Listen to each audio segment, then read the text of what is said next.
इस वक्त काशी विश्वनाथ की नगरी वाराणसी में मेरी मौजूदगी है। एक तरफ जहां पर हर हर महादेव के नारे लग रहे हैं, तो वहीं दूसरी तरफ राम के नाम को लेकर काशी के लोग आगे बढ़ रहे हैं और अयोध्या में 22 जनवरी को जो प्राण प्रतिष्ठा का कार्यक्रम होने वाला है, उसको लेकर यहाँ के लोग खासे उत्साहित दिखाई दे रहे हैं। और आज का दंगल भी इसी राम के नाम को लेकर है। राम के नाम पर दंगल छिड़ा हुआ है, सियासत छिड़ी हुई है, तो दूसरी तरफ लोग तैयारी कर रहे हैं अयोध्या में जाने की। प्रधानमंत्री नरेंद्र मोदी 2 दिनों से दक्षिण भारत के दौरे पर हैं। पहले आंध्र प्रदेश पहुंचे, वहां पर पूजा अर्चना किया, भाषण दिया, राम राज्य की बात बताई। उसके बाद प्रधानमंत्री पहुंचे केरल, वहां पर भी मंदिर मंदिर जाकर राम के नाम का संदेश देते हुए प्रधानमंत्री नरेंद्र मोदी दिखाई दे रहे हैं।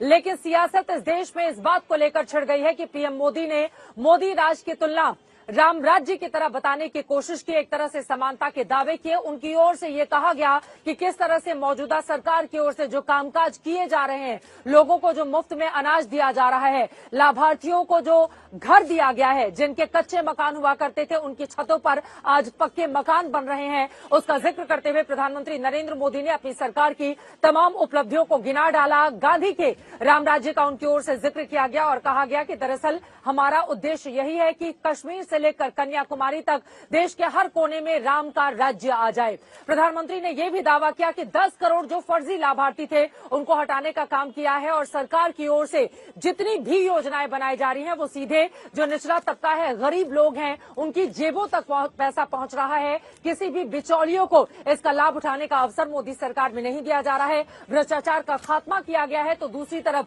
गरीबों का किस तरह से कल्याण हो उसके लिए उनकी सरकार लगातार लगी हुई है। इसी बात को लेकर विपक्षी दल काफी ज्यादा नाराज नजर आ रहे हैं। उनका ये कहना है कि राम राज्य और मोदी राज दोनों अलग अलग बातें हैं। बार बार लोकतंत्र की हत्या के आरोप लगाए जा रहे हैं मोदी सरकार पर, यह कहते हुए कि दरअसल महंगाई, बेरोजगारी जिस तरह से बढ़ गई है उसके लिए सरकार ने कोई कामकाज नहीं किया। लेकिन इन सब के बीच आज दंगल में चर्चा इस बात को लेकर करेंगे कि क्या बीजेपी का कल्याण राम के नाम पर 2024 में हो जाएगा या फिर विपक्षी दलों की ओर से जो सवाल उठाए जा रहे हैं उन सवालों का ज्यादा दम दिखेगा। आपको बताते चले कि एक तरफ राम काज करबे को आतुर इसी तरह से प्रधानमंत्री नरेंद्र मोदी दिखाई दे रहे हैं, तो वहीं दूसरी तरफ विपक्षी दलों की ओर से बार बार धर्म की सियासत भारतीय जनता पार्टी श्री राम के नाम पर क्यों कर रही है, इस तरह के आरोप लगाए जा रहे हैं।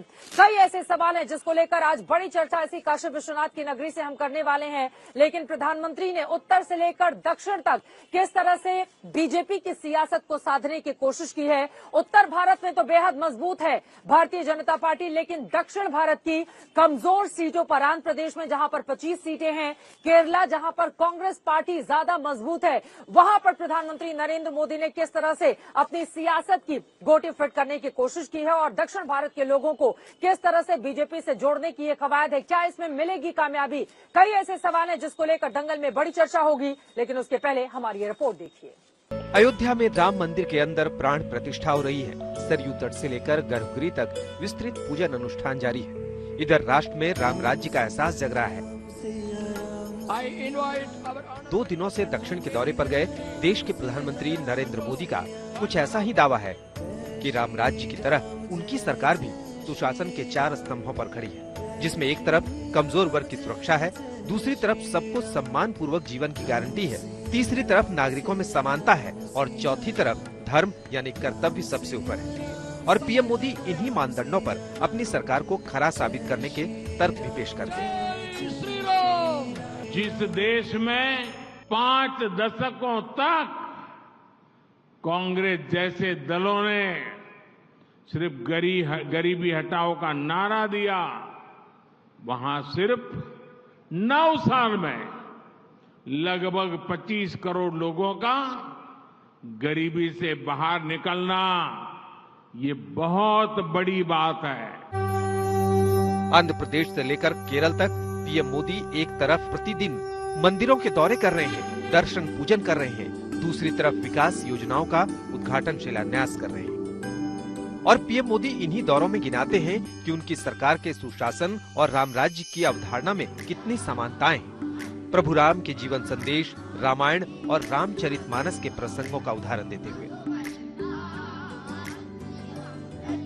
पीएम मोदी राम भरत संवाद की समानता में कम लागत में तेज गति से परियोजनाएं पूरी करने की बात कहते हैं। सूर्य की धरती से जल खींचने के दोहे का जिक्र करके जीएसटी टैक्स सुधार की बात करते हैं। माली का खरपतवार हटाकर फसल को बढ़ाने का उदाहरण देते हुए 10 करोड़ फर्जी लाभार्थियों का नाम हटाने की तुलना करते हैं। गोस्वामी तुलसीदास जी कहते हैं, सरकार में माली, सूर्य और किसान जैसे गुण होने चाहिए।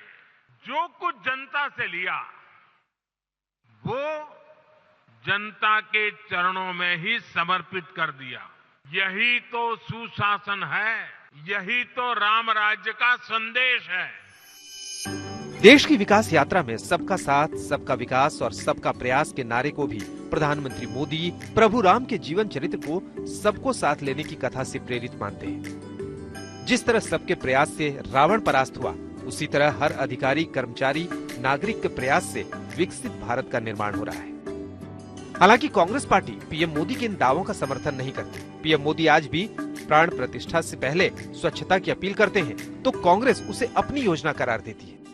मेरा केरला के आप सभी कार्यकर्ताओं से भी आग्रह है कि आप अपने अपने गांव, शहर, बूथ पर मंदिरों में स्वच्छता अभियान चलाएं। 2014 में निर्मल भारत अभियान का रीपैकेजिंग हुआ, रीब्रांडिंग हुआ, रीपेंटिंग हुआ और प्रधानमंत्री ने उसको स्वच्छ भारत का नाम दे दिया। दरअसल ये दावे 2024 की चुनावी लड़ाई में दलों की नीति और नीयत साबित करने के लिए किए जा रहे हैं, जिसमें एक तरफ पीएम मोदी ने राम के नाम, राम का काम और राम की प्रेरणा से धर्म पथ पर चलने का ऐलान कर दिया है और अब कांग्रेस को इसी से मुकाबला करना है। आज तक ब्यूरो। मुकाबला दोनों ही तरफ से जबरदस्त है। 2024 की बिसात बिछी हुई है। इन सब के बीच राम राज्य के नाम पर बीजेपी आगे बढ़ना चाहती है, तो विपक्षी दलों की ओर से बार बार उस पर कटाक्ष करते हुए कहा जा रहा है सरकार की ओर से बीते 9 सालों में कोई कामकाज ही नहीं किया गया है। प्रधानमंत्री ने दक्षिण में जो दावे किए हैं उसको लेकर कांग्रेस पार्टी की ओर से जयराम रमेश ने कैसे तंज कसा है वो सुन लेते हैं कुछ आंकड़ों को लेकर, उसके बाद हम चर्चा में आगे बढ़ेंगे। राजीव चंद्रशेखरन कौन है बोलने के लिए? ये जो नीति आयोग की रिपोर्ट जो आई है बिल्कुल जाली रिपोर्ट है, बिल्कुल बोगस, बिल्कुल फर्जी रिपोर्ट है और इसके बारे में हम विस्तार से कल एक प्रेस कॉन्फ्रेंस कर रहे हैं दिल्ली में। वो तो कह रहे हैं 25 करोड़ लोगों को बिल्कुल फर्जी, बिल्कुल बोगस, बिल्कुल गलत है, ये झूठ है। ये नीति आयोग क्या है? नीति आयोग कोई स्वतंत्र संस्था तो है नहीं, वो प्रधानमंत्री की ढंढोरा पीटने के लिए बैठे हुए हैं। वो चीयर लीडर है, ड्रम बीटर हैं प्रधानमंत्री के। तो ये जो आंकड़े निकाले गए हैं नीति आयोग की रिपोर्ट में, इसमें कोई भी विश्वास नहीं कर सकता। सभी विशेषज्ञों ने इसकी आलोचना की है।